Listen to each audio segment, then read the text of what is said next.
A água é um dos recursos mais valiosos do planeta.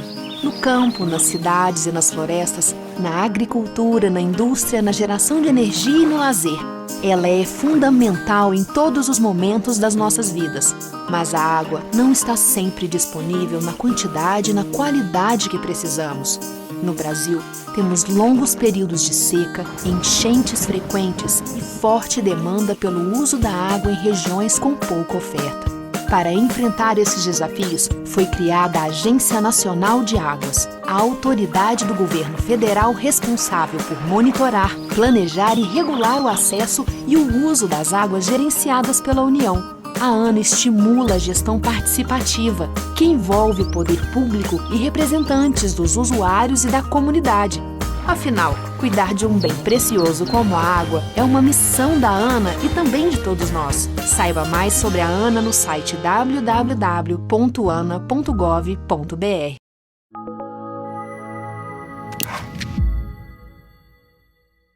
Com apenas 8% da rede bancária na região, o Banco do Nordeste concentra quase 65% do total de financiamentos de crédito de longo e curto prazos em todos os setores da economia.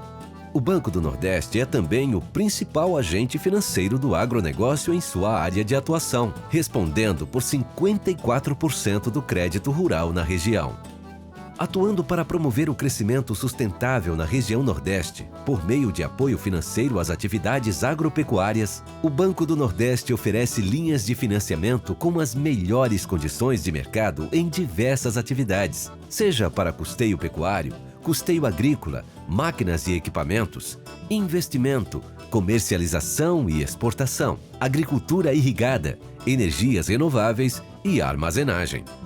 O FNE, principal fonte de recursos do Banco do Nordeste, possui as menores taxas de juros do país, prazos diferenciados e bônus para pagamentos realizados em dia. Tudo isso aliado às melhores soluções, com opções de crédito diferenciadas para quem tem pressa de crescer. O cartão BNB Agro oferece crédito rotativo com agilidade e comodidade. Já com Planta Nordeste, você tem renovação automática do custeio, além de pré-custeio e comercialização. E para garantir um futuro sustentável, o FNE Sol financia sistemas de geração de energia renovável e redução nos custos de produção. O Banco do Nordeste possui soluções ideais para a atividade rural. Por meio do FNE Irrigação, apoia empreendimentos que desenvolvem a agricultura irrigada, fundamentais para o crescimento da região. E para quem quer manter seu empreendimento sempre atualizado, o banco oferece financiamentos de peças de reposição e manutenção de equipamentos e veículos. No Banco do Nordeste, o futuro é agora.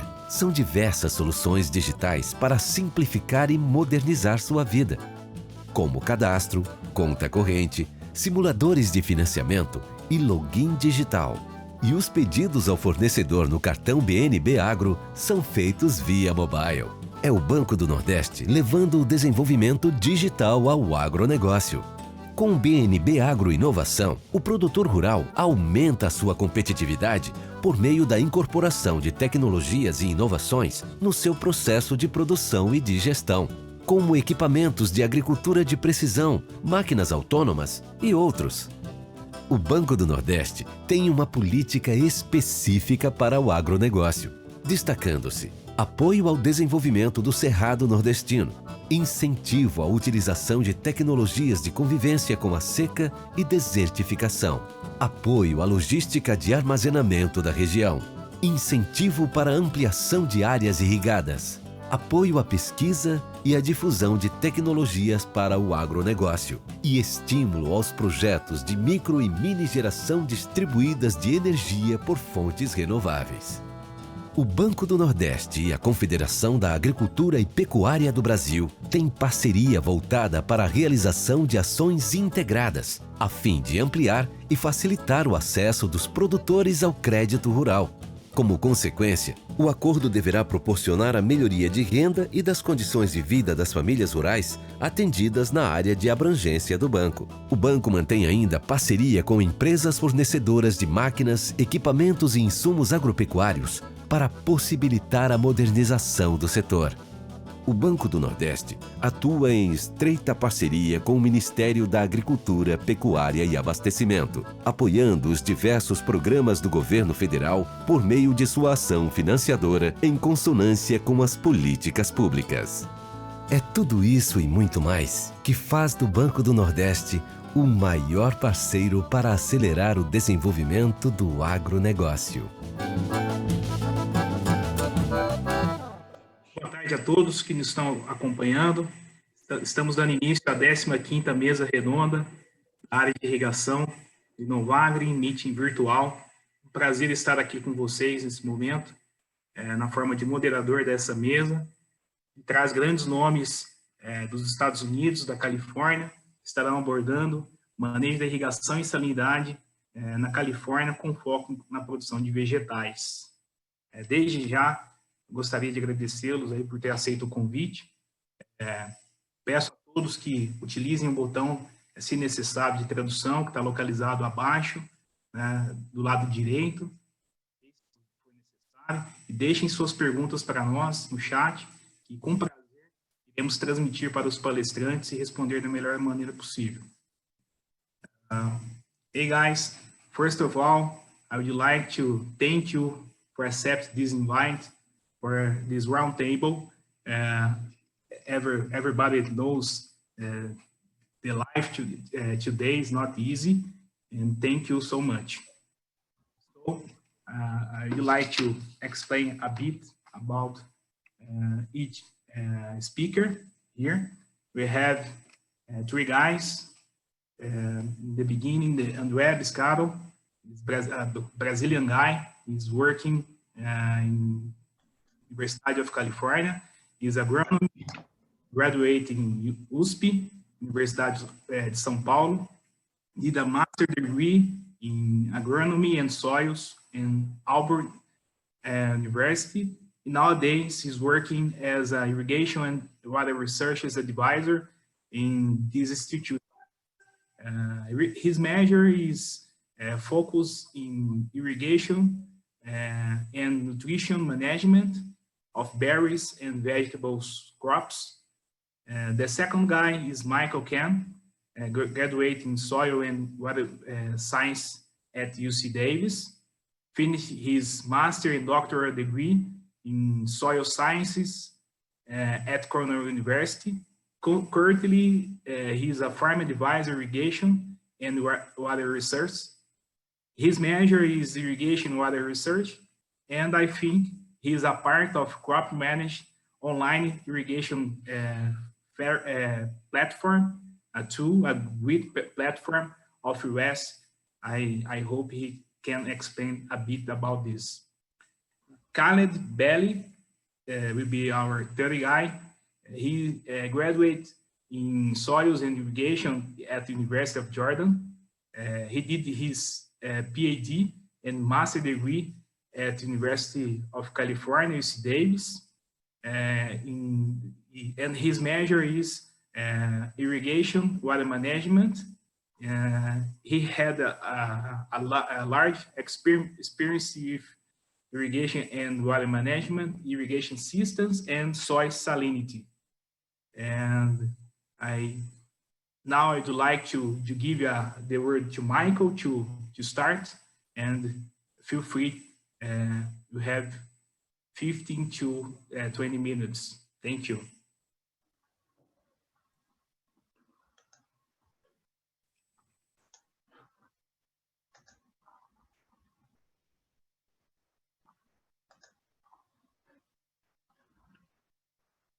Ok. Boa tarde, pode me ouvir bem? Tá bom. Sim, podemos ouvir sim. Yeah. Okay. I present in English because my Portuguese is a little weak right now, a little old. Did live in Brazil back in late 80s, but so it gets a little old if you don't use it. So today I just want to give you an overview about where I work on the central coast of California. We grow vegetables, and we have to also manage salinity. The central coast of California is known as the vegetable or salad capital of the United States. We produce every vegetable you could imagine that we would consume in salads, especially lettuce. We produce 74% of the lettuce that's consumed in the US, but the range of vegetables range from broccoli, celery, cauliflower, all the baby greens, onions, asparagus, all types of vegetables. We have a very unique climate. We can grow vegetables about 9 months a year on the coast here, because it's a cool climate that's very consistent throughout the year due to our proximity to the Pacific Ocean, which is quite cold. The value of what we produce just in the county where I work is about $3 billion annually for the vegetables, and total production is over almost $5 billion a year. So principally, I'm located in California, and I think you can see here, we're on the western side of the United States, and then particularly on the central coast, we have this valley. It's 130 kilometers in length. It has a river that flows from the south to the north, and it's really our water supply. Now, California moves a lot of water around the state. Principally, the snow melt from the mountains in the Sierras goes into the rivers, and we have a canal system that can move the water from the north to the south. But you notice the central coast is isolated from this network of canal systems. On the coast, we have to rely on the rainfall that we get in the winter time, and we have a range of mountains. And as those storms come in through the winter time, we get this uplift of the weather, the clouds, and we get very high rainfall up in the mountains that eventually infiltrates and becomes our groundwater source. So we rely completely on groundwater on the central coast. We don't have any surface water from the interior of the state. The main water issues we have on the central coast are certainly supply, as we go through periods of drought with low rainfall. The levels of the water in our aquifers tend to drop. And because we're located very close to the ocean, if those aquifer levels get too low, the seawater intrudes. And that's sort of one of the main sources of our salinity problems on the central coast. We also have because we have intensive vegetable production, our groundwater is very much contaminated with nitrate from leaching. And this is a problem because, as I mentioned, our groundwater is the main water supply, not just for agriculture, but for drinking. So we have a number of cities that rely on groundwater, and they have very high nitrate levels. We also have surface water pollution from the nutrients that come off these vegetable fields. And also, we have to deal with food safety, because we have a number of different outbreaks of E. coli and other microbial pathogens that have caused sickness throughout the United States. So this is a profile that's sort of exaggerated, but it shows the problem of seawater intrusion. These underwater aquifers are, if they're overpumped, then the seawater starts intruding in, and we get salinity moving inland, and the wells become saline. So you start seeing this type of salt damage, you know, on lettuce with the accumulation of salts. And also we grow a lot of strawberries on the coast, and you'll see the leaves also get this necrosis on the margins of the leaves.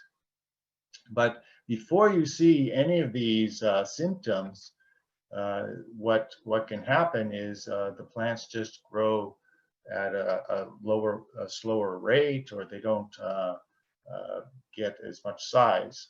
And so here's just a demonstration for lettuce. As the electrical conductivity of the water starts to increase and salinity starts to increase, you can see the plants getting smaller and smaller. And then at very high salinity levels of the water, you start to see the necrotic margins of the leaves because of salt accumulation. So this is the other effect, which is osmotic effects. And you can see that depending on what you're growing, it has different sensitivities to salinity. As electrical conductivity increases, there is some threshold where we start to see yield losses. And you can see lettuce is quite sensitive, so are strawberries. Other crops such as artichokes are much more tolerant, or broccoli. But lettuce is one of the dominant commodities we grow on the Central Coast, so growers are very much interested in managing their salinity to maximize yields.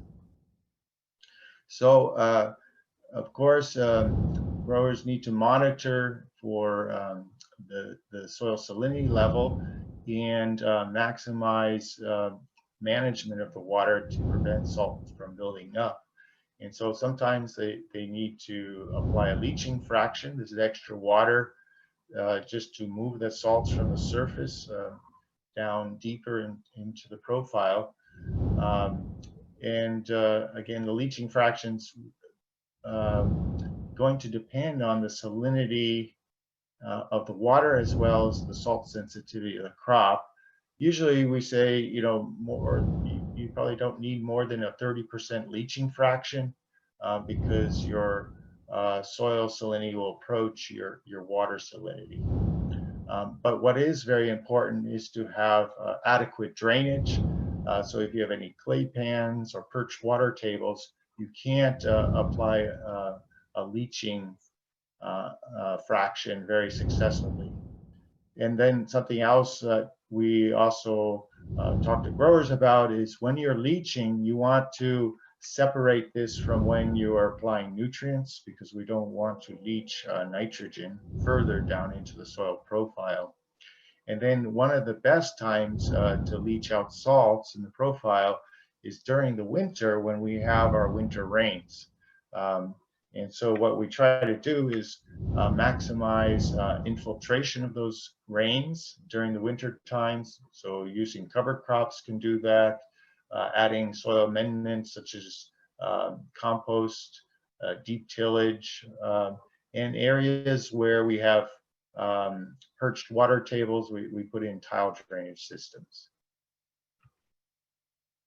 So we recommend a lot of these practices in bulletins that we develop in cooperative extension that are available for the growers. Another strategy that is being used quite successfully on the coast is to develop alternative water supplies that are less saline. And one of the best or most promising water supplies is recycled water. So this is water that would come out of the sewage plant and it's completely recycled through a tertiary treatment process. So it goes through what we call the purple pipe. This is non-potable water, but it can be used for irrigating crops and has a significantly less salinity concentration compared to what you would get out of these wells that are impacted by seawater intrusion. This applies currently about 7,000 hectares of land on the Central Coast. Another issue we have on the Central Coast, as I mentioned, is that our groundwater is impacted by nitrate. And this is because we grow 2 to 3 vegetable crops a season. Each one is heavily fertilized, and if we over irrigate, we leach that nitrate down into the aquifer. And so this map is showing you places where the well waters is exceeding the drinking water standard that we have in California or in the US of 10 parts per million nitrate N. And where we have runoff from agricultural fields, we also have nutrients impacting the rivers and creeks and sloughs around the area, carrying high nitrogen and phosphorus levels. So growers are, for both reasons, nitrate contamination of groundwater and impacts to surface water, are being regulated for nutrient management in our area. So there's a lot of challenges in optimizing irrigation in vegetables. And one of those is that, vegetables that we grow have a very short growing cycle. And because they have a short growing cycle, they have this high uptake rate of nitrogen. And so it's very hard to supply the nitrogen to keep up with the demand of the crop. And because growers are trying to grow vegetables for salads, they want them very green, so they tend to over fertilize. And these vegetables are also, I would say, very sensitive to moisture stress. We call them cool season vegetables. They're shallowly rooted, and we have many rotations per year. There's also a lot of diversity of vegetables, so you have many different, essentially, species that you're trying to learn to grow and manage. And one farm manager may be managing many small plantings, maybe 100 or 200 separate plantings a year. So managing irrigation and doing all the scheduling for that many plantings is very challenging. We also have a shortage of labor in this area. And so there's, pretty high labor costs for irrigators to manage all these different fields. We use various ways, methods of irrigating, from overhead sprinklers, linear move sprinklers, drip, and there is some furrow irrigation. Now, over time, we've changed how we irrigate. As you can see, starting the crop with sprinklers and then following with furrow or surface water used to be the dominant way of irrigating. Now it only represents about 11% of the acreage, while drip is now more than 64% of the vegetable acreage. So we are shifting how we irrigate. So drip, has a lot of potential for, I guess, applying water at a very high application uniformity, which helps with management of salts. And we generally get water savings. We can do improved fertilizer management by injecting fertilizers through the drip system. And growers have really liked that they get higher yields and quality of their products because there's less issues with diseases. But in practice, the growers may not be optimizing irrigation efficiency with drip. As you can see, there's lots of leaks out here in the fields. It looks like a hybrid of drip and furrow and sprinkler here. Often, besides leaks, there's poor regulation of pressure.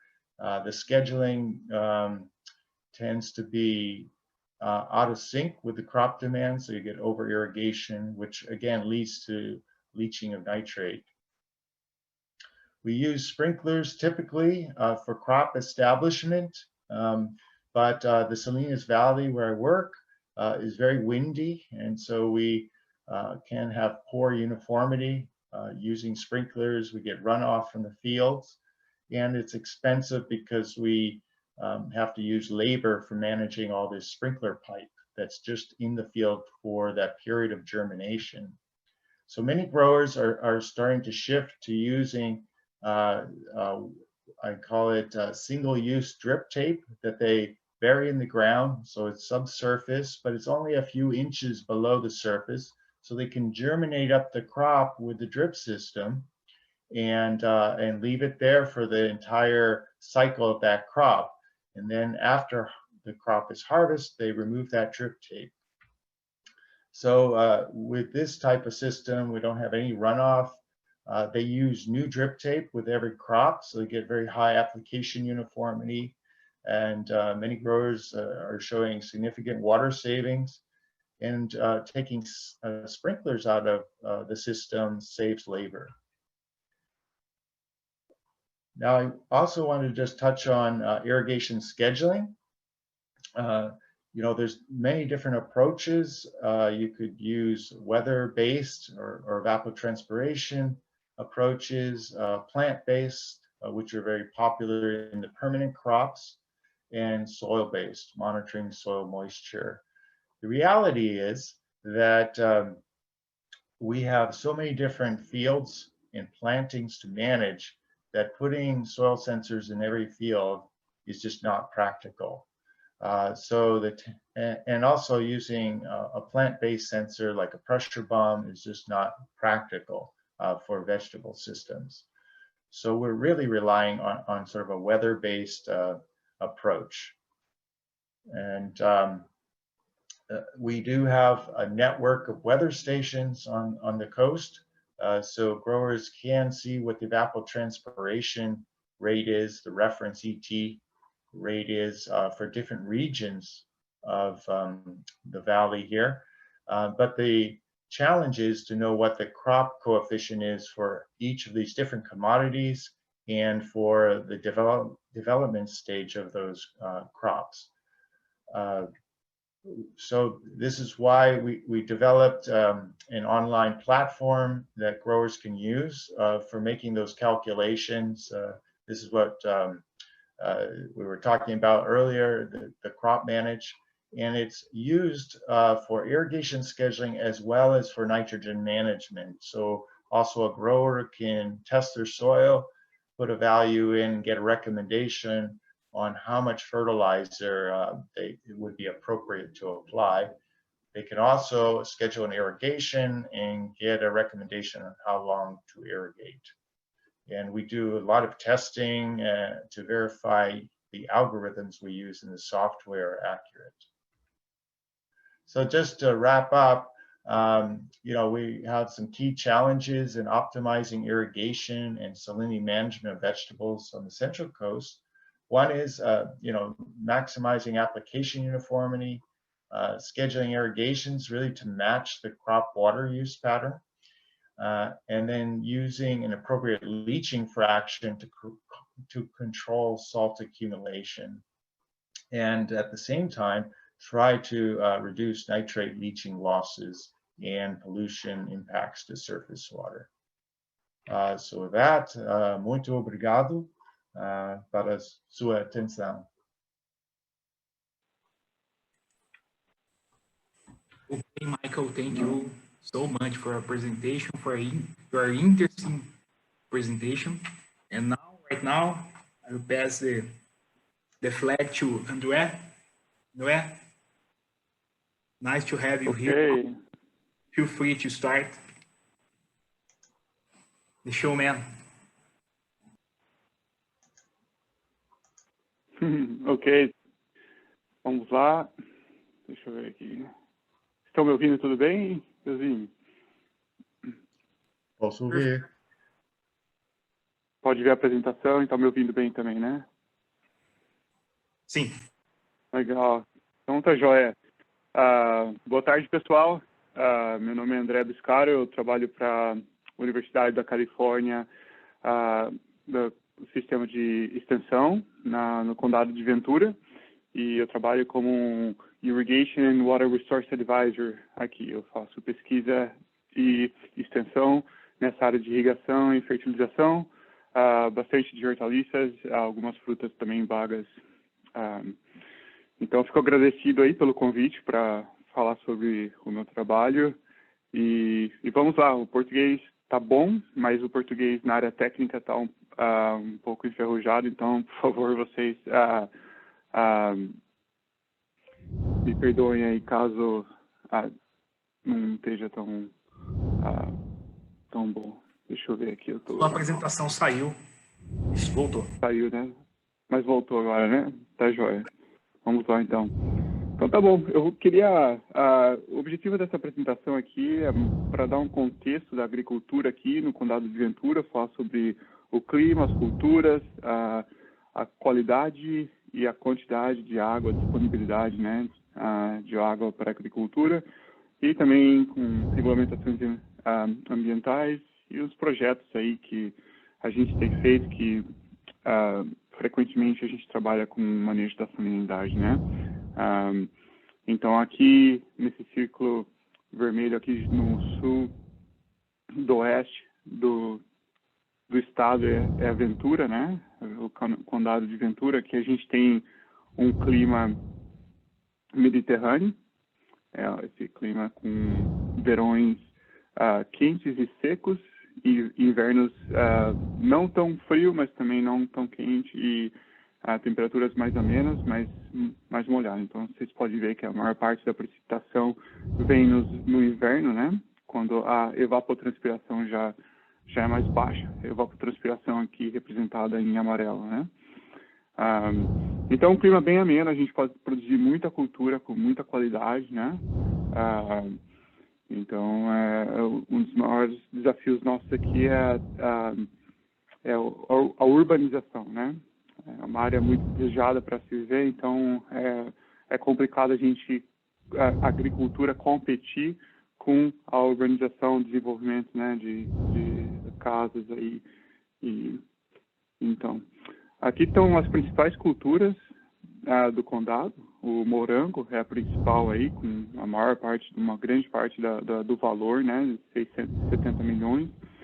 Seguido de limões, aí o salsão em terceiro, depois o nursery stock, depois a framboesa, abacate, tomate, flores, pimentões e os repolhos, né? Então tem o morango, o salsão, que eu trabalho bastante, o framboesa também, né? Vamos lá. Então aqui são o total de produção de 2,1 bilhões de dólares na agricultura no condado, com área irrigada de 91 mil acres, em torno de 45 mil hectares. A urbanização, a área, né, urbanizada é praticamente a mesma, um pouco maior. Aí você tem também o número de fazendas, que é um número muito grande pelo número de acres, mas tem muito produtor pequeno de limão, de abacate, né? E 85% da água usada em agricultura é de lençóis freáticos, né? De poços artesianos. E uma outra boa parte de água de reuse, né? De água tratada. Então a gente tem aí o sistema de micro-irrigação, é o principal sistema nessa área aqui, sistema de irrigação, com alguns campos cultivados com irrigação de aspersão, né? E depois outros com irrigação de aspersão já seguido do drip, né? Da cinta. E, em geral, a água na Califórnia é usada dessa maneira: 50% da água doce, né? A freshwater vai para o ambiente, né? E corre pelos rios e volta para o mar. 40% usada para a agricultura e 10% a urbanização, mas é sempre uma briga e cada região é diferente. Então, a região do Mike, que acabou de falar, é bem parecida com a minha, é o Central Coast, aqui eu estou no South Coast, né? Então, a maior parte do uso de água é através de água de lençóis freáticos, porque a acessibilidade, principalmente do relevo, para a água do projeto do State Water Project, né, que é o California Aqueduct, é complicado nessas áreas de vales. Então, a gente passou por um período de seca muito grande uns anos atrás, até mais ou menos 2, 3 anos, principalmente a região sul aqui sendo muito afetada. Então, isso aí levou para algumas políticas de conservação de água de lençol freático, né? Então, aí você vê uma tabela aqui, não espero que vocês consigam ler, mas aqui são as culturas, né? Nessa primeira coluna, as culturas cultivadas, depois 3 regiões no condado, Oxnard, Camarillo e Santa Paula, e depois do típico ano, um ano típico, um ano seco, um ano molhado, aí são as alocações de águas em acre feet per acre, né? Então, a gente estava seguindo essa tabela, a maior parte do condado, depois agora, começando em 1º de outubro, a alocação de água está sendo feita através de dados históricos de extração de 2005 a 2014. Então, vai haver mais restrições vindo aqui nos próximos anos para que a gente tenha que praticamente atingir o safe yield, né? E safe yield o que é que a gente quer que a mesma parte de água, que é quantidade de água que é extraída do lençol freático, ela seja reposta, né? Com as chuvas. E a gente está longe disso. Então, a gente está esperando aí em torno de, gradualmente, nos próximos anos, de uma redução entre 20% e 40%, muito provavelmente entre 30% e 40%, né? Também estamos pesquisando aí sobre a possibilidade de trazer água do California Aqueduct para essa região, que daí atenuaria muito esse problema que a gente tem aqui da dependência do uso de água de lençóis freáticos. Então, aí, a gente tem também um programa que é chamado de Water Market, né, que é um mercado de água. Na verdade, um produtor que tem uma certa alocação de água, por exemplo, ele tem a alocação de, aí vamos dizer, 6 ou 5 acre feet por ano. Ele não vai usar toda essa água, ele pode vender essa água para alguma outra pessoa, né? Então, ele estava esperado para ser implementado agora, já ainda não foi totalmente implementado, mas com certeza vai ser. Se as pessoas tiverem interesse sobre esse mercado de água aí, pode acessar esse site aqui, que é a agência reguladora de água, principal agência reguladora do uso de água dessa região aqui. Na verdade, isso só é possível através da instalação de medidores de fluxo, né? Para cada cada bomba, né, de extração de água dos lençóis freáticos, e também com um sistema de telemetria que manda informação todo mês para a central para saber quanto é que está sendo extraído de cada lençol. Como lá na região norte, aqui na região sul da costa, a gente sempre tem esse problema de seawater intrusion, né, que na verdade é a penetração da água do mar nos lençóis freáticos pela diferença de pressão que é causada quando se causa a extração da água desses poços artesianos que são perto da costa, né? Eu já tive projetos de framboesa aqui nessa região e, na verdade, é um problema grande porque realmente a infiltração de água do mar com cloro e sódio é um problema muito grande para essas culturas aqui, que geralmente são culturas com uma sensibilidade muito grande de salinidade, né? Aqui nesse gráfico aqui a gente está vendo a informação que foi submetida ao laboratório local de mais ou menos 400 amostras de água. Aí você vê o nível de salinidade representado pelo azul sendo menor que desses sims per meter, né?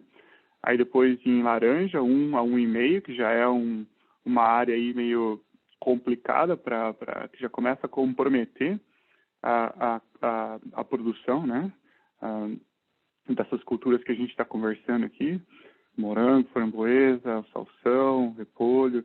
Aí depois, né, 1,5, uma grande quantidade aí, de 1,5 a 2, depois uma baixa, mas não tão baixa quantidade de água acima de 2 desses sims per meter. Então é uma variabilidade muito grande. Quem tem água boa aqui está numa posição muito bem, mas muitos muitas regiões têm água com nível de salinidade maior, então esses problemas geralmente são exacerbados com seca, né? Esse ano aqui ainda não choveu, a gente não tem previsão de chuva, já era para ter começado a chuva 2 meses atrás, mais ou menos, né? Então vamos ver como vai ser, a tendência é de ter mais secas, né? E como o Mike disse na apresentação anterior, a gente tem problemas de contaminação de nitrato nos lençóis freáticos. Esses pontos vermelhos são todos os poços que foram identificados com níveis de nitrato acima do nível permitido pelo EPA, né, que é o Environmental Protection Agency. Então, aqui em Ventura a gente também vê não só o ground, a água de subsuperfície, mas a água de superfície também contaminada, né? E aqui, esse mapa que é a região sul do condado, com bastante, praticamente, que você está vendo aí em pink, né?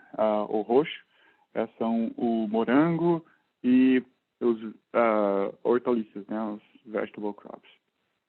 Então, por causa desse problema, o Estado implementou, e cada região da Califórnia é diferente, né? Então, aqui a gente tem, na nossa região, que todos os produtores agora têm que preencher um formulário desse, dizendo qual é a cultura, a produção, o que está sendo recomendado de nitrogênio, né?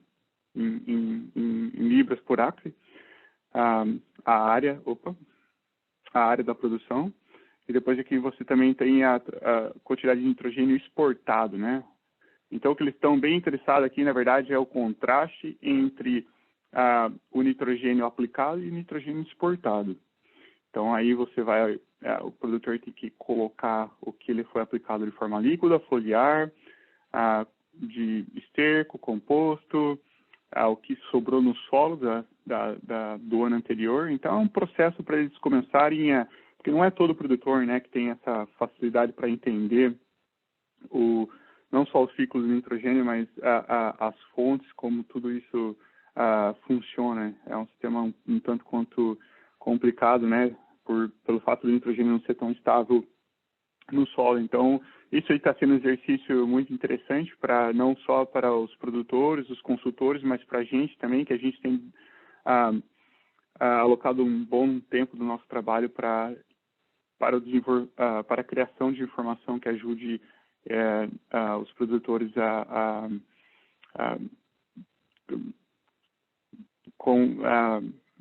para dar certo com essas regulamentações. Então, tá aí, eu vou falar um pouquinho agora dos meus projetos de pesquisa e extensão, né, que são praticamente para criar informação e ferramentas para melhorar o uso da água e do nitrogênio em manejo da salinidade, né. O Mike falou do Crop Manager, é um software muito bom, muito compreensivo pelo nível de informações que ele utiliza, né, informações de solo, estação climática, que aqui a gente tem a vantagem de ter uma rede de estação climática muito boa, né, criado pelo Rick Snyder e implementado pela DWR, Departamento de Recursos de Água, né. A gente usa também muito esse Nitrate Quick Test, né, que a gente faz uma estimativa muito razoável e muito boa do quanto existe de nitrato no solo, que a maior parte do nitrogênio no solo é nitrato, né, principalmente nessa região. Então, a gente usa essas ferramentas para fazer modelos que a gente desenvolve através de pesquisa, né, modelo de água e do uso do nitrogênio pelas culturas, para a gente fazer recomendação de água e nitrogênio. Então, recomendo quem não conhece o software ficar mais comum, se familiarizar com ele. Também aí a gente tem trabalhado para melhorar aí fazer o update do KC, né, do Crop Coefficient, coeficiente de cultura do salsão, que é uma cultura importante aqui na região, usa uma boa quantidade de água, aí a gente pode produzir entre 2 e 3 safras dessa cultura um ano, né, e ela está utilizando aí mais ou menos entre 12 e 18 polegadas, né, de água cada cultura. A gente também tem olhado para o uso de tensiômetros, né, de sensores de umidade do solo, para determinar aqui qual é o nível, né, de de umidade que é melhor para a cultura. No caso do salsão, a gente determinou menos 20 kilopascal, né, ou centibars, que passou disso, chegando a 50, cada irrigação, se toda a irrigação for feita chegando a 50, a gente aí tem uma redução drástica em torno de 12% de produção. A maior parte dos produtores chega a 50 kilopascal frequentemente, né? Então, né, vamos lá. A gente está acessando também o uso, né, e a extração de nitrogênio das culturas principais aqui. Aí depois, através das primeiras pesquisas que a gente fez determinando o uso de nitrogênio, a gente fez experimentos testando esses níveis aqui. Esse gráfico aqui embaixo está mostrando que a gente, com o nível médio, né, que é o nível, na verdade, ideal, a gente conseguiu baixar bastante o nitrogênio que lixiviou para baixo das raízes do morango, né? Então aqui a gente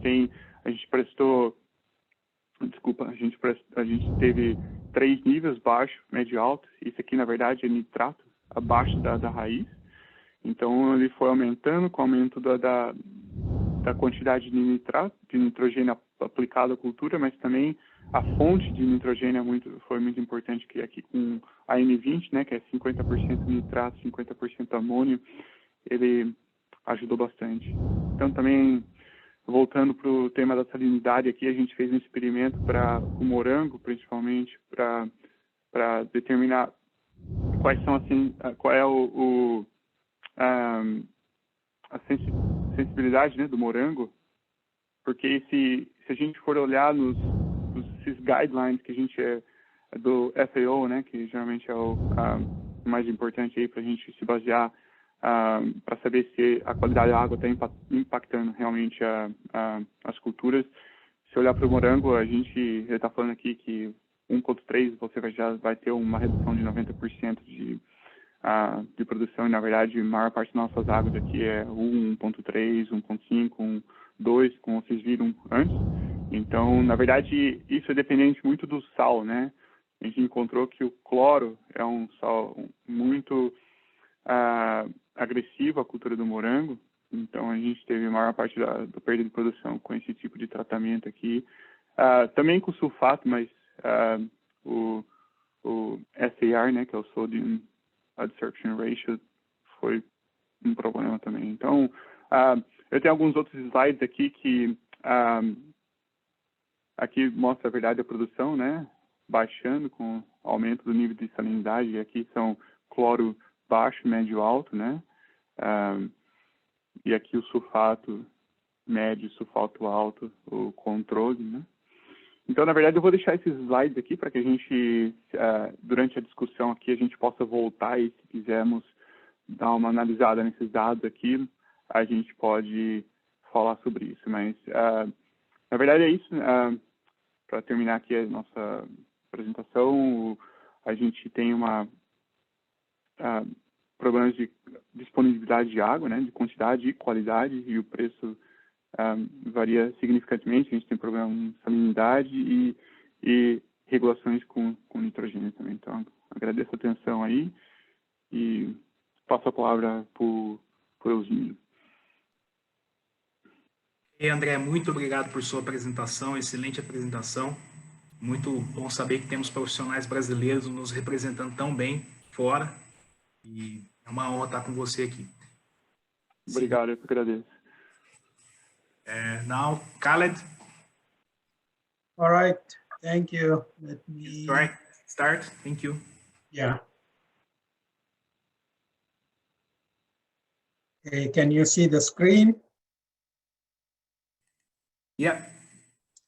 Okay, well, good morning, good afternoon. So I am Khaled Bali. I'm irrigation specialist based at the UC Kearney Ag Research and Extension Center. This is in Fresno County in the Central Valley of California. So I'll be discussing with you today some of my experience with the salinity management in the low desert region of California. Basically down here, this is where we get the Colorado River water, which is relatively has high amount of salts. Just to give you an idea, just to refresh your mind about California, most of the water resources in California comes from the north, and most of the demand are in the Central Valley and Southern California. So focusing on Southern California, the only source of irrigation water comes from the Colorado River. The Colorado River is used in 7 states and also is used in Mexico. And sorry, I have English units here. A million acre feet is about 1.2 billion cubic meters. So, you can just get an idea. California takes the biggest share of the Colorado River. And as you can see here, it's about 60% of the share of the lower basin states, which are basically California, Arizona, and Nevada. And most of that water is used in the Imperial Valley, Coachella Valley, and a little bit in San Diego area. Just to give you an idea, it's relatively a dry climate. So we're talking about rainfall of about maybe 70 millimeter per year. And so far, it's one of the regions in California that is still mostly irrigated with the surface irrigation, basically mostly on field crops. But this is changing fast when it comes to vegetable crops. Vegetable crops are more irrigated with sprinkler irrigation and drip irrigation. About 1/3 of the irrigation water that comes to the desert ends up in drainage. And so that water has to go somewhere, and that somewhere is the Salton Sea. It's the biggest lake of California. So you can imagine, any cubic meter that comes to Imperial Valley, 1/3 of it will end up in the Salton Sea. Okay, this is just to give you an idea about the area. This is the irrigated area here, and this is the Salton Sea. So you have elevation of about sea level here, and then you go here to about 225 feet, about 80 meters below sea level. The salt load going into the Salton Sea every year is about 4 million tons of salt. And what you see here on the right, these are not irrigation canals. These are drainage canals. So this is an example of a drainage canal that gets drainage water from few fields. This is a second order drain, and this is a third order drain where you could see lots of sediments and salt also going, eventually ending up in the Salton Sea. So when we think about irrigation management and salinity, whenever we apply water, we like to have most of it stay in the root zone. And with surface irrigation, we always have runoff and deep percolation. So to improve efficiency, we're trying to minimize the losses, the surface runoff and deep percolation. But sometimes deep percolation is beneficial when it is considered for leaching. So we have to keep that in mind, as sometimes deep percolation should be considered beneficial, especially when we're talking about leaching. Just to give you an idea about how much salt we have in irrigation water, if you look at 650 parts per million or milligram per liter, that's about 1 ton of salt per acre foot. Acre foot is about 1,200 cubic meter. So we usually like to have runoff, to have uniformity. But when we're dealing with high level of salts, we also have to consider leaching and deep percolation. Just to give you an idea, there are mostly in the low desert field crops and vegetable crops, there are some citrus and some grapes. Typically field crops, they use about, anywhere from 1 meter to 1.5 meters of water. Vegetable crops are grown in the winter time, anywhere from September all the way toward the end of March. And whenever you're irrigating with high salinity water, you always have salt accumulation. Salt accumulation. So when we think about salt accumulation, we have to think about load and concentration. We have, in general, good understanding of salinity and leaching when we're dealing with flood and sprinkler irrigation systems. Now, when it comes to surface and subsurface drip irrigation, I think we're still in the early stages of understanding how we can manage salt and how we can do leaching. So just, there are so many different, so many different units of salinity, but sometimes we keep going back and forth between decimals per meter and parts per million. As I mentioned earlier, 1 acre foot of water, 1,200 and about 1,200 cubic meter of water will have about 1 ton of salt. So whenever you're irrigating, you're going to be adding water to the soil profile. This is just to give you some statistics about the salinity of the Colorado River. It's about 700 to 800 parts per million. In the drain, the concentration is typically about 3 times the concentration of salinity in the irrigation water. So when you think about leaching and leaching fraction, it depends on the crop. So we define leaching fraction depth of the drainage water divided by the depth of applied irrigation water. In general, in the low desert region of California, we're talking about a leaching fraction that is in the neighborhood of about 15 to 17%.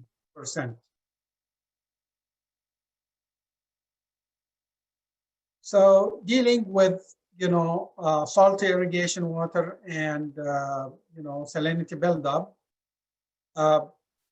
Mike and Andre already talked about this, so I'm not gonna discuss in details, but we have to look at total salinity and in situation where we have specific ion toxicity like sodium chloride and boron. So strategies to manage salinity. We want to minimize water stress, and for obvious reasons. We have also to consider, Andre talked about the theoretical values for salinity. These numbers, keep in mind, they were done mostly in the Riverside Salinity Lab. When it comes to reality, sometimes those numbers, in general, they're very good, but for certain crops, like from my experience, they're not very accurate when it comes to alfalfa. So alfalfa tolerate a lot more salinity than what we have available in literature. So what we like to do is to do leaching when we reach to the crop threshold levels. Okay, so we have to understand these crop threshold levels. It's good to look at the salinity threshold levels in literature, but reality sometimes, crops may tolerate more or less, depending on the situation that you have. With limited water supply, I have done work on deficit irrigation and groundwater contribution to ET, and then all the consequences associated with groundwater contribution and the salinity buildup in the soil profile. We all know this about different crops. They have different tolerance level to salinity. Strawberry is the most sensitive, for example. Wheat and grasses in general, they're more tolerant. And again, going back to alfalfa, it's defined in literature moderately sensitive, but I think in reality it's more tolerant than what we have in literature. We have to keep in mind, what kind of irrigation system and the crop that we have. So for the low desert, when we're dealing with vegetables, they're grown in relatively short period of time. We're talking anywhere from 80 days to 120 days. And the ET is relatively low. So you can, even with salty irrigation water, 700-800 parts per million, you can afford to accumulate salt during the season and just do leaching at the end of the season. So, we typically think about leaching in two different ways. We add additional water with every irrigation, or we wait until the end of the season. And in this example, with the flood and sprinkler irrigation, it makes sense to wait until the end of the season to do the leaching. We've also been dealing with the drip irrigation, as I mentioned, both in this case here, we have lettuce with the drip irrigation on the surface, and you could see the salinity build up. So that's something new. You have drip irrigation. You cannot do leaching with the drip irrigation. So you have to think about, what's the next crop and what you can do about leaching. On the left here is alfalfa under subsurface drip irrigation at a depth of about 30 centimeters or so. So when you're dealing with salty water and you're applying, salts, and those salts, even if you do excessive irrigation with drip irrigation, you're going to be leaching below the drip line. Above the drip line, you're going to have accumulation. So you have to think about a completely different system for leaching. And the recommendation that we have when you have drip irrigation and you have salinity water of about 700 or 800 milligrams per liter, you could do leaching once a year, and that would be sufficient. The leaching could be done with either flood irrigation, 1 or 2 irrigation of flood, or with a sprinkler system.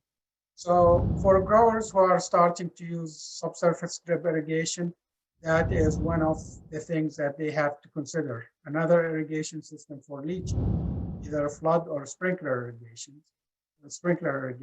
We have growers who are, adapting one of them and keeping it in mind. Especially when you go with the drip irrigation system, you want to make sure that you don't level the ground to zero elevation, and then you come back with a flood irrigation. It's going to be really hard to leach with zero irrigation. You have to monitor what's going on in terms of salinity and make decisions based on actual field conditions.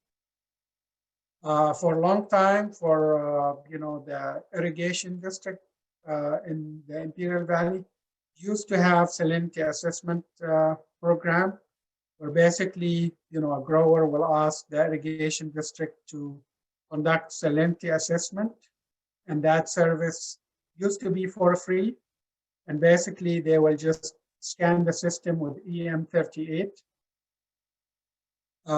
This is just to give you an idea, we're all familiar with EM38. It's just basically doing a salinity scan of the field. And once you do the salinity scan, it takes about, less than half a day. So this is an idea of about, 80 acre, like 30, 35 hectare. You can do within a few hours, scan the field. Then the software will give you an idea about the distribution of the salinity of the field, and then tells you where to go back and collect soil samples. So with this program, you go back and you collect soil samples from 12 locations. This is just to give you an idea about, the complete range of salinity from the high to the low within that specific field. Then, you collect the soil samples, you run the standard EC analysis, and then you can create maps. You can create map. This service, usually it doesn't take very long between the time they do the analysis. Between the time they scan the field and they do the analysis, and they provide the growers with maps. This is an example of the 80-acre field that we were looking at before. And you can get an idea, we have areas in the field. These areas right here are relatively salty. And the rest of the field, it's relatively in good shape when it comes to salinity. So rather than applying flood water or sprinkler irrigation to leach the field. We don't have to leach the entire field. We can just look at the areas where we need to do the leaching. And then this way we can save both water and money and efforts. So in this example here, since, it's much easier to go with the sprinkler irrigation on this section of the field where we need to do the leaching. I've done a lot of work with Steve Kafka. He's a specialist at UC Davis. And this is actually one of our fields on sugar beets. So the map right here shows the salinity assessment by the irrigation district. We asked them to do a salinity assessment for the field. And you can get an idea about the salt distribution. The predicted salt yield loss was 22% based on the salinity assessment. Then we've done the experiment. We looked at both salinity and nitrogen fertility. And we ended up with 18.5% yield loss. And that was really good. We could predict by just doing the salinity assessment. And we can make management decisions. I can tell you from our experience, there are certain areas of the field. It would be better to leave that section without growing a crop because you're losing money in that section. So something like salinity assessment will make a big difference. It can give you an idea about whether you're going to make money or lose money if you plant a certain section of the field or in the entire field. We also look at salinity in terms of groundwater contribution, since we have limited water supplies. So we've been looking a lot at deficit irrigation with lots of crops. One of the crops that I've been working with is sunflower. This is the electrical conductivity of a field that we have sunflower with. And you can also manage based on the soil root zone depth. So in this case, we're looking at a depth of about 1/3 of a meter. That is the root zone for a vegetable crop. So if I have salinity below the 1/3 of a meter, I don't have to worry too much about it if I'm growing vegetables. But if I'm growing, alfalfa and the roots, they go to, 1 meter or more, then I have to worry about, the salinity at that level. Here, we're looking at the salinity of the entire 1 meter depth. So it depends on the, root zone. So in this case, we're doing deficit irrigation, and we had situations where we did 50% deficit irrigation on sunflower, and we had 100% yield because we had groundwater contribution coming from the shallow aquifer, but we have salinity built up. And, we have crop rotation. So we go from field crop like sunflower into another crop like vegetable crops like lettuce or, celery or some other vegetable crops that they're sensitive to salt. I'm not going to talk in detail about, the groundwater contribution to salinity and how we manage. We just have a publication if you're interested about sunflower, and also following up with vegetable crop. We have resources here with Mike Cahn and others from the university, different publications related to crop salinity and bleaching. And with this, I conclude my talk. Thank you. Okay, Khaled, thank you so much for the presentation. Let's start the discussion. We received some questions, and I will share a few.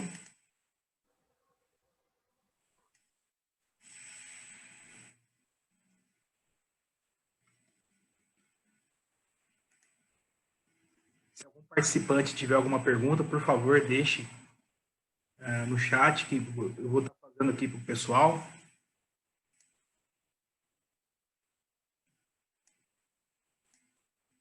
Okay, I can, if you want, I can talk about subsurface drip irrigation.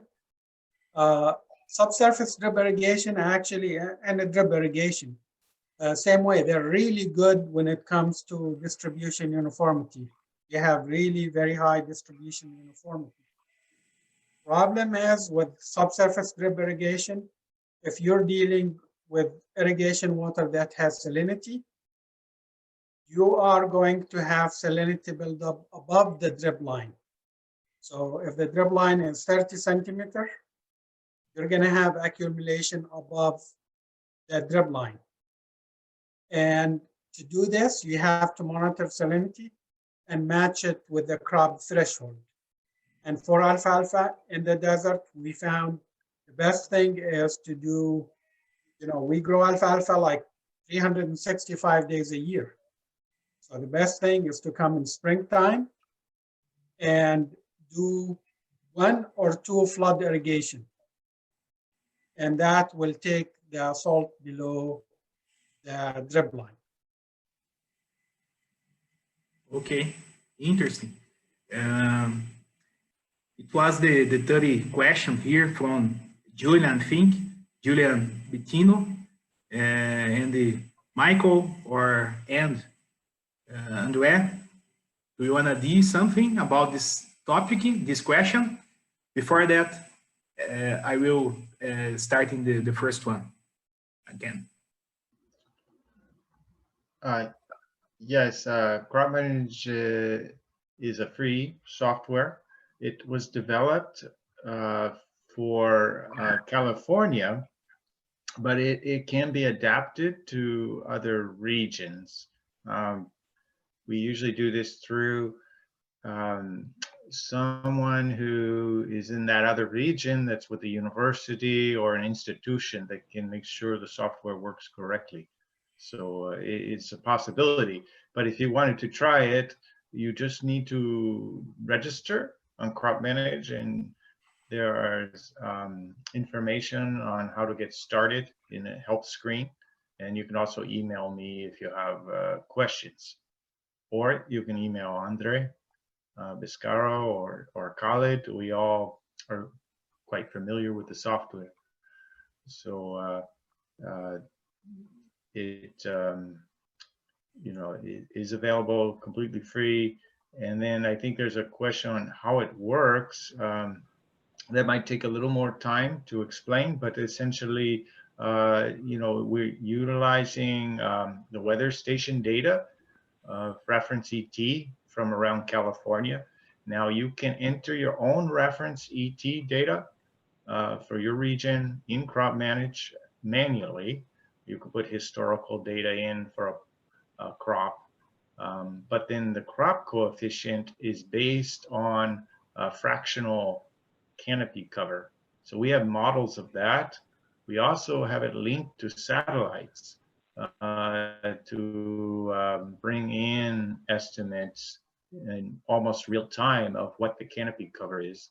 And then we relate the canopy cover to a crop coefficient.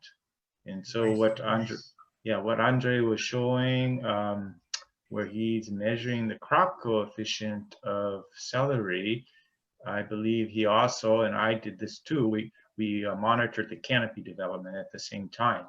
And we relate the two because we know, when the plant is not intercepting much light, it uses much less water.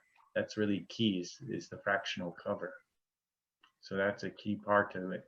We also import soil information automatically into the software. So again, that would be regional for California. It also works for other areas, but you can enter in your own soil texture information into CropManage. So it can be customized for different regions. Okay, thank you so much. It's very, very good to hear that the software improved a lot. I visited the CropManage 2 years ago and listened to you. It's very nice to hear. And someone want to add something about crop management?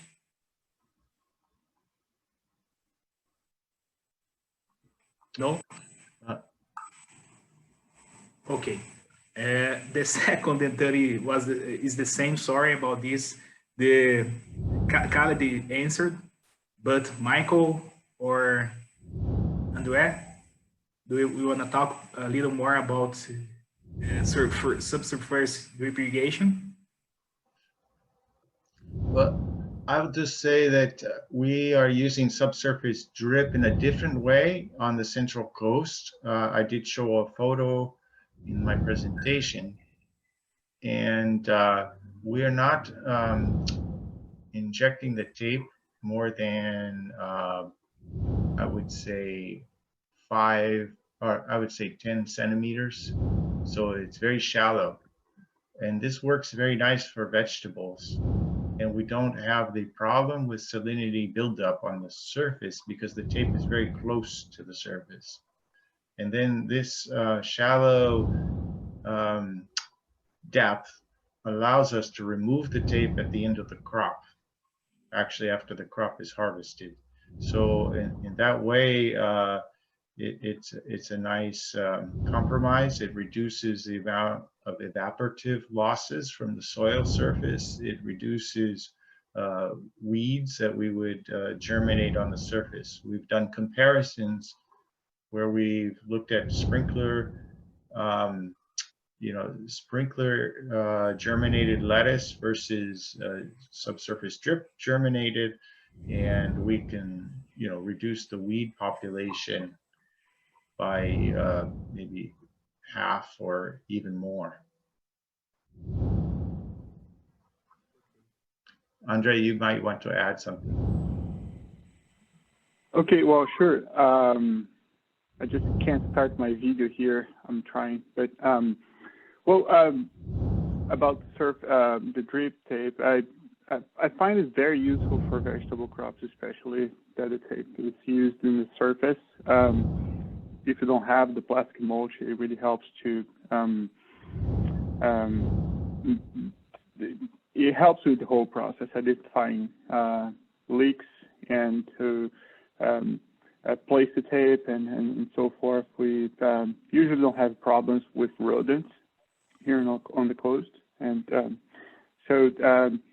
but the drip tape, if it's subsurface or surface, it's definitely a way to go when you were looking at farming with limited amount of water. It does give you the ability to control the water or to improve water use efficiency to a much greater extent. Because, as you're probably familiar with, all of these crops in here, or most of these crops, have furrows. And so with the sprinklers, there is a good opportunity for the water to fall in the furrows and be wasted. I will also just add some information about salinity management with using both the surface and subsurface drip in vegetables. We generally find, because we irrigate more frequently, that we can use a smaller leaching fraction, for controlling of salts, because the roots are really concentrated near where the drip tape is moistening the soil. And so that area always stays quite moist, and the salts move out in a different pattern than they would if you were doing, say, leaching with sprinklers. They tend to go down, but they also go out to the, I guess they move laterally out to the edge of the beds. But that's not an area where the roots are concentrated. And so it's sometimes deceiving that you need a higher leaching fraction, with drip, because you may see some salts on the surface of the beds, but actually the plants do fine because where the roots are concentrated is quite moist. Okay, nice to hear that. Let's continue. Can you hear me? Yeah? Okay, the third question is for you, and where I think the ground is using an updated KC for most of the vegetables, or they normally use KC obtained for old recommendations. Okay, so I gave it like a shot trying to answer that question in the chat, but I'll also ask Michael and Khaled to chime in. It's my understanding that most growers are not actually downloading reference evapotranspiration data and multiplying by crop coefficient and doing an estimation of irrigation duration for every irrigation event it has. So it's more the use of a KC it's more of informative for us to do our research. For every irrigation recommendation I do for my own studies, I use the crop coefficient, the reference evapotranspiration information from the closest weather station, and also to improve recommendations created by crop manager, for example, or whatever irrigation calculator we may have. But it's also helpful with planning of water use. Once we know the crop coefficient and we have a good idea of what the climate will do, the reference evapotranspiration of the region, we can have improved estimations of how much water that crop will use. And I only know a couple growers who are actually actively doing the calculations using crop coefficient, but still, I believe it's important to work on the topic, and I'll pass the word to Michael and Khaled. Okay. We have a few more questions from other chat from the Agri platform. How much more expensive is recycled water when you compare it with fresh or groundwater? Do you have this information? Yeah. Of California? Yes. I'm sorry, I don't have the units, in metric, but roughly it's about $200 to $250 an acre foot. And an acre foot is, about, you take a football field and you flood it about 30 centimeters deep. That's an acre foot. And compared to just pumping out of the ground in our region, it depends on which region you're in. It could be as low as $50 an acre foot, so it definitely is more expensive.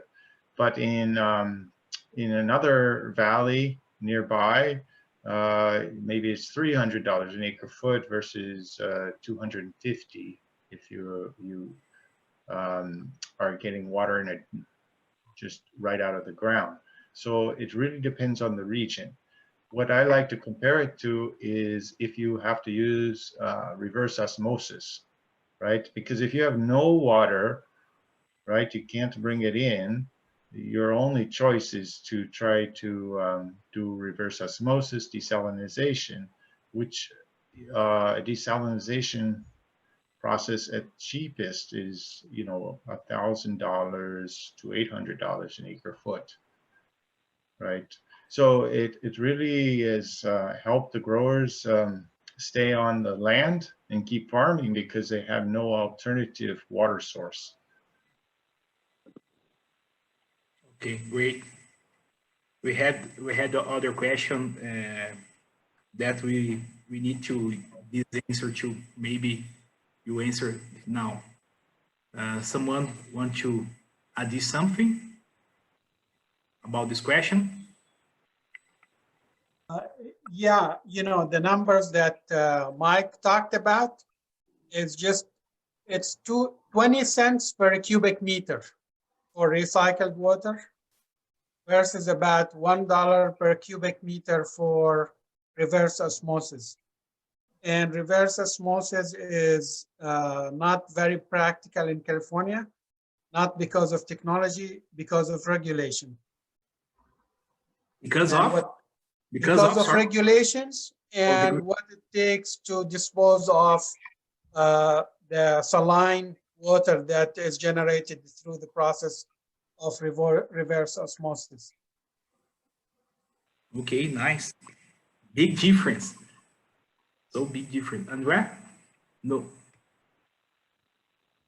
Yeah, yeah, I agree. We do have a plant in here producing a good amount of reverse osmosis water that is being used mostly for the dairy industry, and they're mostly blending that water with the usual irrigation water for problematic areas. But I agree, it's difficult to acquire it at a large scale, and the use of recycled water, it happens in here in Ventura County. Most of groundwater has better quality of the recycled water, so if a grower can stick with their groundwater, they will do it, and they should do it. Mm-hmm. Okay, it's possible to prepare a blend of recycled water with groundwater. It's a possibility for you, or yeah, that's what a lot of growers are doing, because this reverse osmosis will come out with EC of 0.2, 0.3, or something like that, even lower sometimes, and so it may not be so good for the crop to use water with this absence of ions, right? And so blending the water is definitely a possibility, and growers do here blend water from different well sources, and sometimes for quantity reasons, sometimes for quality reasons. For example, they blend their well water with the seed water to improve the quality, and also to manage how much water. For example, they have reached their limitations of water from their well, so they can use a little bit of extra water from the seed water. It really depends on the region they are and what the specifics of their situation, but it's a common practice here. Yeah. Well, nice to hear that. I heard this in Brazil, in Northeast, the farmers who produce melon, very special place, and they don't have water with good quality. So, someone want to? Well, I just want to add on to what Andre was saying. Our recycled water is also blended most of the year, because in the summer months, the water demand is greater than what we can produce by recycling. So we blend groundwater into it. However, the water quality decreases if the groundwater gets too saline that we're blending in. So we're finding alternative water sources. Some of that is desalinization water that can be blended in.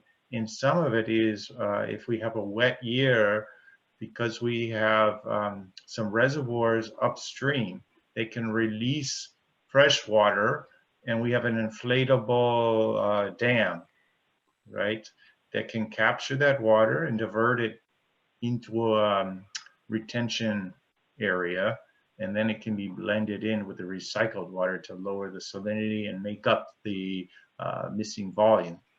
But during the spring and fall, we might use straight recycled water because the demand is lower.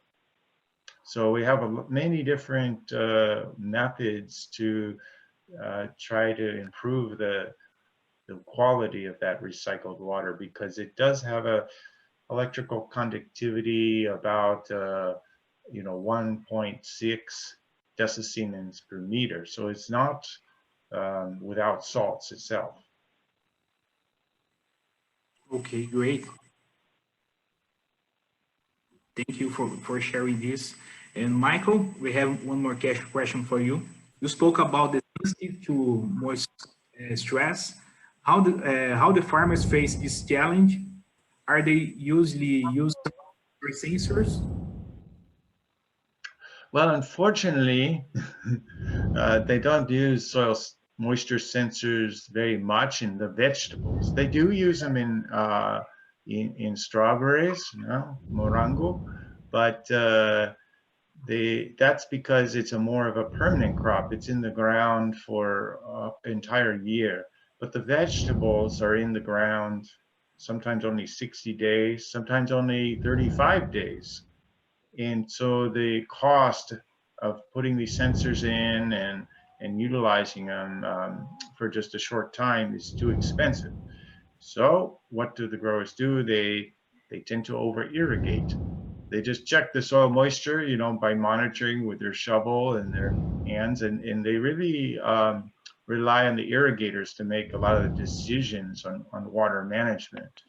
And because of that, these irrigators, they don't want to have any yield loss. They don't want any crop problems. So they tend to over irrigate. This is why we felt that what we could do is utilize a evapotranspiration model that we can provide through the crop manage to the farm manager, so they can quickly make a decision on what the appropriate amount of time to irrigate is based on the weather and the crop development stage. And then the irrigator can check the soil moisture and make sure, you know, that scheduling is working for them. The soil isn't too dry. But in terms of, you know, how much water they should apply, it's much simpler if we can utilize evapotranspiration information. Surely in Brazil, the principal, the mainly way is water balance from ET and precipitation. And how often the guys do the irrigation events? Every day, every 2 days? In this case? Yeah, for vegetables, we start off the crop, they irrigate maybe every other day till the crop is established in the soil, whether it's transplanted or seeded. And that goes on for about a week to 10 days. After it's established, they wait some time before they irrigate again because the crop is quite small, the water demand is low. And then after some cultivations, they usually start up their drip system or their sprinklers. For drip, they irrigate maybe first every week, once a week, and then it goes to every 5 days or 6 days. They often irrigate too infrequently, so they let the soil dry out too much, and that's because they have to get equipment in to do sprays and cultivations and things like that. With sprinklers, they'll irrigate more or less every once a week or every 6 days or so. Okay, thank you. Andrea or Khaled? No? Okay. Yeah, well, I mean, Michael covered the topic really well. You know, so there are difficulties with adopting and the use of soil moisture sensors, and they can present quite a bit of variability if not installed correctly and if not maintained well. So I believe here in this region we do have a bit of a higher adoption ratio of soil moisture sensors for vegetable crops. My estimation is about 25 to 30% of these vegetable crop growers use soil moisture sensors. I believe more of a 40, 50, maybe % for the strawberry guys. It's a crop that's more sensitive to water stress, and yeah, it's a tough one. Sometimes they maintain this fixed schedule where they irrigate every so many days, but then the weather is changing and the crop is growing, and that's where they fall short. They can do that well for weeks, but then when the weather changes and the crop really picks up, they usually miss on increasing the frequency or increasing the water application. So I find the sensors to be quite useful.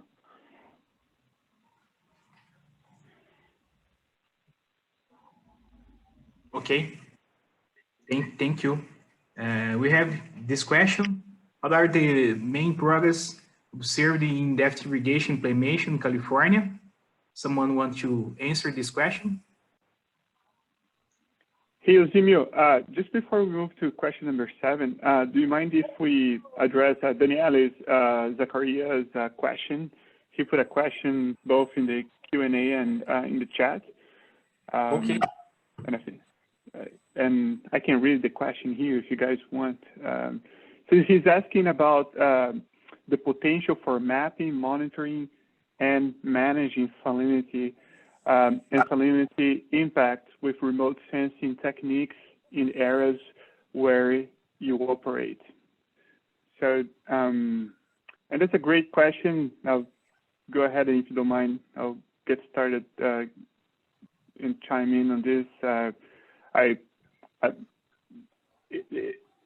I believe it's a tough one for berry and vegetable crops because of the intensity, the amount of work that this requires, and in contrast with the size of our fields. Those are usually smaller fields. We do have a significant amount of spatial variability here in the area. But I do believe, though, that the spatial variability can fit in a little better with the designing of the irrigation blocks and the irrigation systems more than actually trying to manage in-season variability in the crop. But once you start getting with bigger fields and start going to different areas where the irrigation blocks and the fields are bigger, then I agree. It's a great technology and it has a great potential to expand. And I don't think I only think this will increase with time.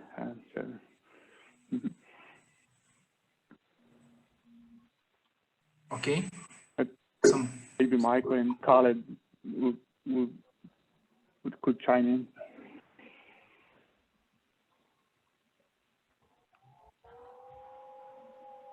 No? Okay. I came back to the other question. Thank you, Danielle, for your question. I agree. I agree with you. I think the remote sensing will be the future for salinity problems and irrigation management too. And back to that question, someone could help us with something? Sorry, I was on mute. And so I did want to just add that, yeah, I think remote sensing is very useful to see stressed areas of the field, as well as irrigation problems too. And really it's because you see patterns from images above where the crop is not doing well. And so you know where you might want to take a soil sample, or there's particular patterns, you know, you can see where the salt is accumulating on the surface. But I'll let you go on here.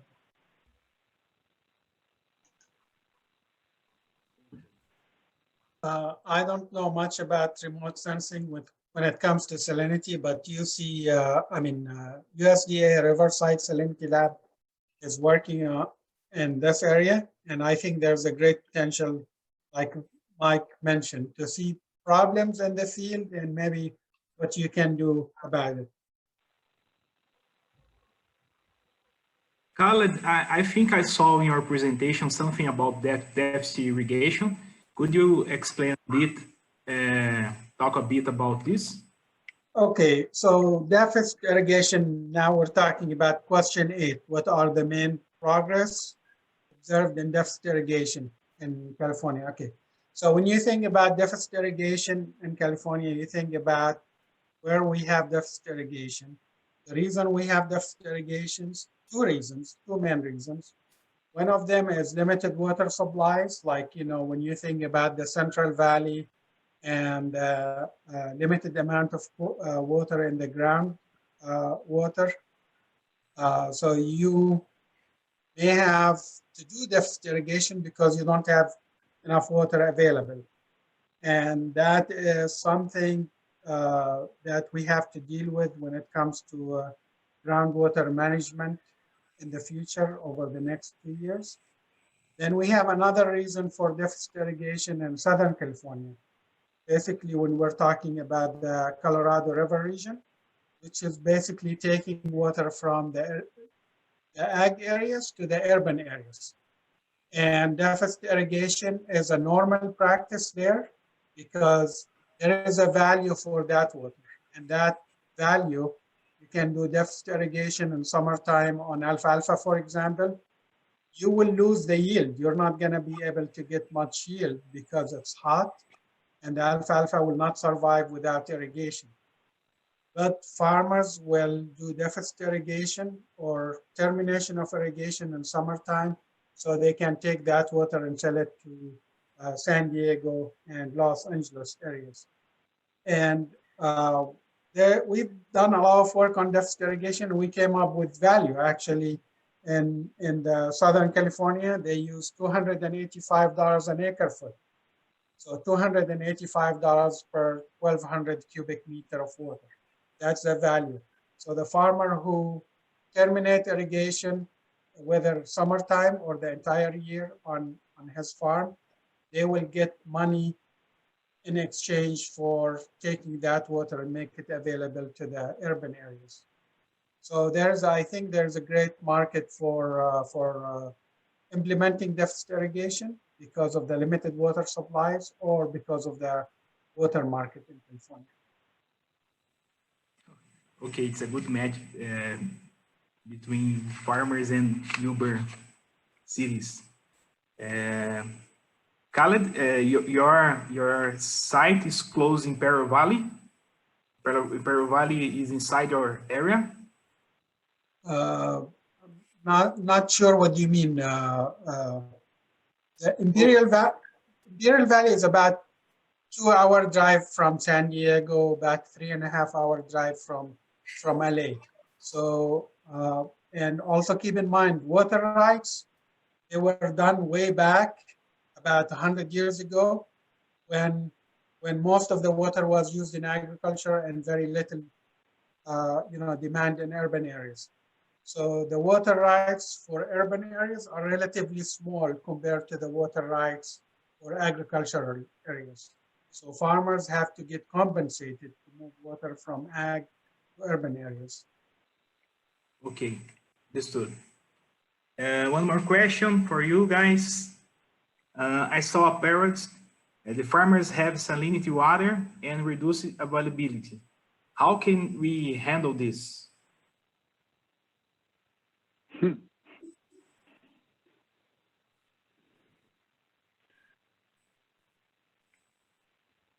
Well, I think each of us could contribute to the answer of this question. It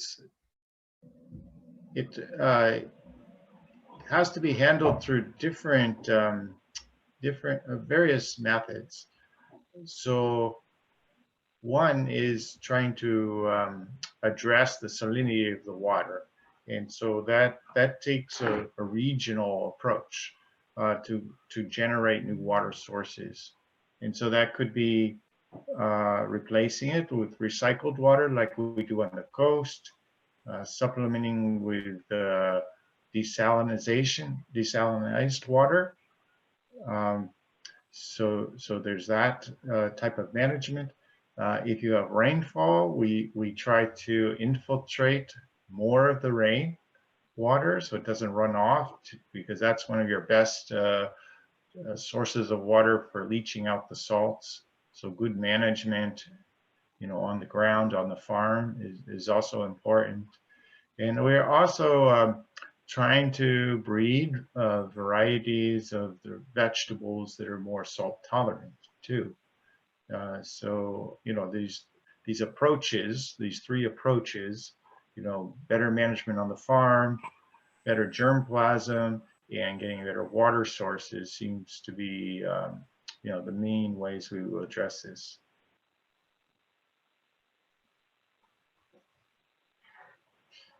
Khaled, do you want to, or Andre, you want to try to answer that question? Well, what we're trying to do in terms of research, we're trying to utilize the drainage water to meet crop water demand. So that's what we're doing with alfalfa or sunflower field crops. There are certain field crops that can tolerate salinity, and I've done some work on alfalfa taking drainage water, and you can get up to 10-12 decisiemens per meter. And then the minute you get to that level in the root zone, the alfalfa will stop taking water, regardless how much water available. You can go 10-12 decisiemens per meter, and then you don't have contribution anymore. Then you have to think about leaching. So typically you could do groundwater contribution in summertime for alfalfa if you have shallow available water table, and then go back to normal irrigation in the fall, and that will work. So you can reduce demand, the actual applied water, by utilizing drainage water.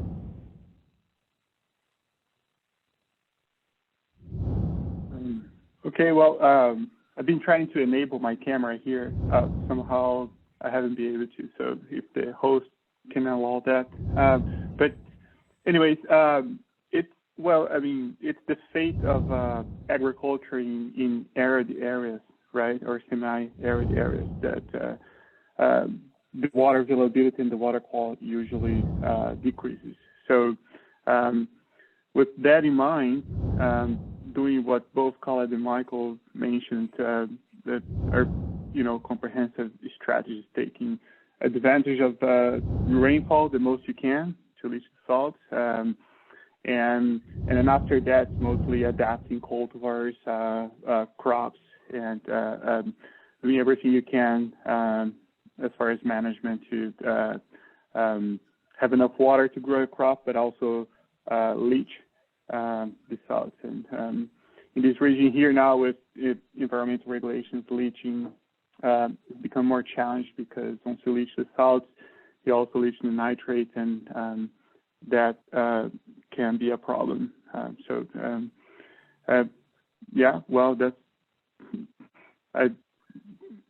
Besides from developing new water sources with better quality, like as we mentioned, with reverse osmosis and importing water from maybe the California aqueduct. I don't believe there are many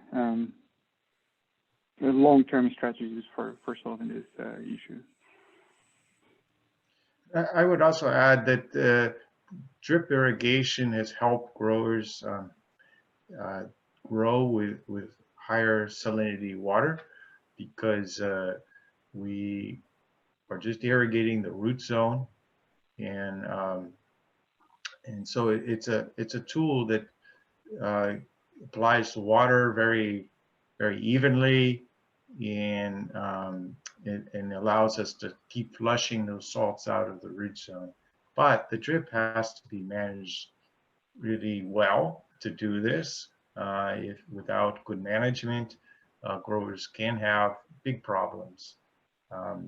For example, if they deficit irrigate with drip, then you can get salinity building up and actually into the root zone.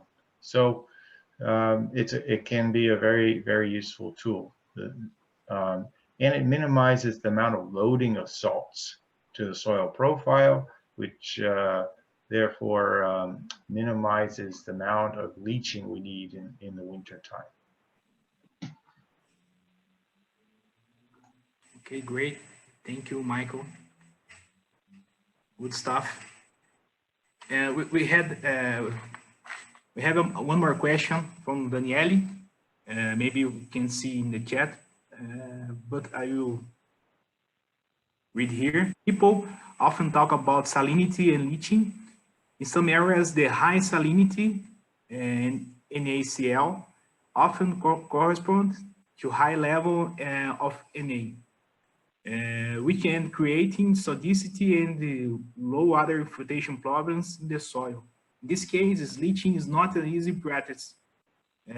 What do growers do to these cases in your area? Do you have some information, some expertise about this, about the situation?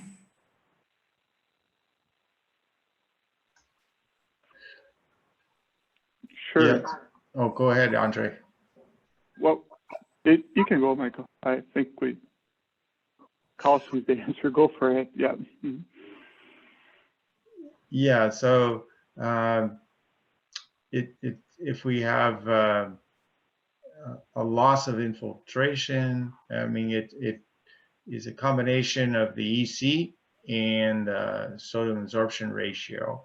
So luckily or unluckily, our waters tend to have pretty high salinity levels, you know, so this issue of deflocculation of the aggregates becomes really a problem when we're using water that's very sodic and very low EC, such as in the Central Valley when we get water, you know, from snowmelt.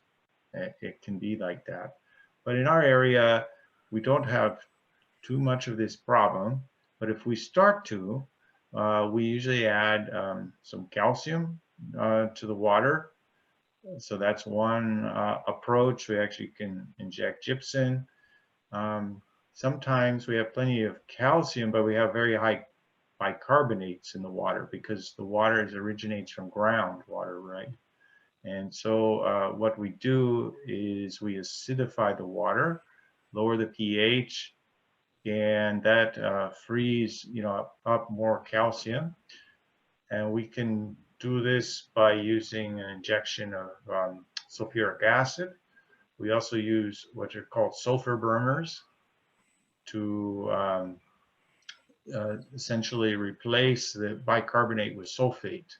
And that's sort of creating more soluble form of calcium, gypsum. So this also helps. So that's the main approach on the coast. And Andre and Khaled can talk about in their regions.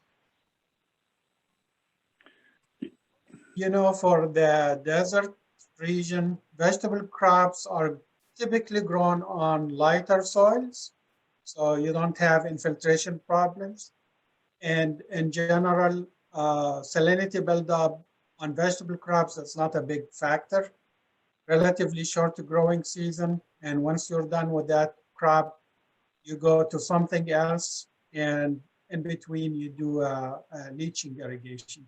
So infiltration problems on vegetable crops in the desert region, it's not a big concern because of the soil type, soil texture. Yeah, so our situation here in the South Coast is very similar to what Michael mentioned. And so, yeah, sometimes we do have water with higher levels of sodium.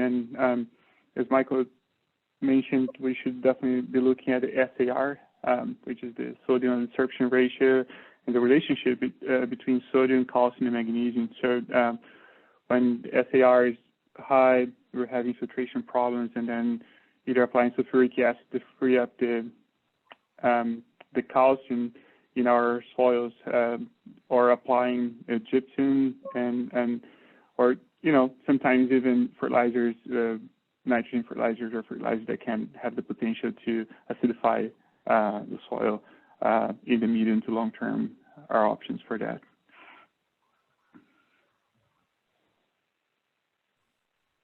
Okay, guys, thank you for your answers. We're going to the ending of this roundtable. I would like to give you the word one more time. We can start with Michael. All right. So you would like to sort of a conclusion? Concluir? Yeah. Oh, okay. Well, first, thank you for the invitation to participate in this Inovagri meeting. A number of years ago, I had the pleasure to participate in Fortaleza. So I hope after the pandemic, the pandemia is over, we can come back and visit with you in Brazil. And then, if you're able to come to California, probably all of us would be happy to show you around a little bit about what we're doing here. And there may be some potential for collaborations on water management, whether it's, just discussion of potential projects or trying to adapt us like what we're doing with crop manage in Brazil. We're happy to talk. Okay, surely we'll see again in Fortaleza, Brazil. Thank you so much for accepting this invitation. Muito obrigado. Muito obrigado. The next one could be you, André. Ok. Também gostaria de agradecer a oportunidade de compartilhar aqui nossa pesquisa, nosso trabalho de extensão aqui com os produtores na região sul da Califórnia, região da costa. E ano passado estive no Inovagri, também gostei muito do evento. Muitos tópicos, bem organizado, então também fico aí na esperança de que esse próximo ano aí seja um ano que a gente possa estar participando de outra maneira aí presente, né, nessa conferência aí. Então, também parabéns para você, Eusimio, pela boa moderação aí do grupo, e obrigado pelo Michael e pelo Khaled por poder estar nesse painel aqui. Agradeço a todos. Nós que agradecemos, André. Muito obrigado por ter intermediado toda a realização dessa mesa. E Dr. Khaled, feel free. Yeah, thank you so much for the invitation. Actually, 5 years ago, Mike Cahn and Daniele and myself, we were in Hortaliças at the Inovagri conference. I think it was in September. We enjoyed the visit, and we look forward to more collaboration with you in the future, whether in Brazil or here in California. Thank you. Thank you so much. I leave here a message of Silvio. Thank you very much for staying with us. And for the Congress, I have some words. Pessoal, gostaria então de deixar com vocês uma mensagem. Continuaremos com a mesa a partir de 4 horas, a próxima mesa. Obrigado pela participação. Esperamos aí ter respondido todas as perguntas. Fiquem à vontade para entrar em contato com os palestrantes, se houver algo mais. E obrigado aí por estarem participando com a gente nesse momento. Boa tarde a todos, boa noite a todos, bom dia a todos que estão nos acompanhando.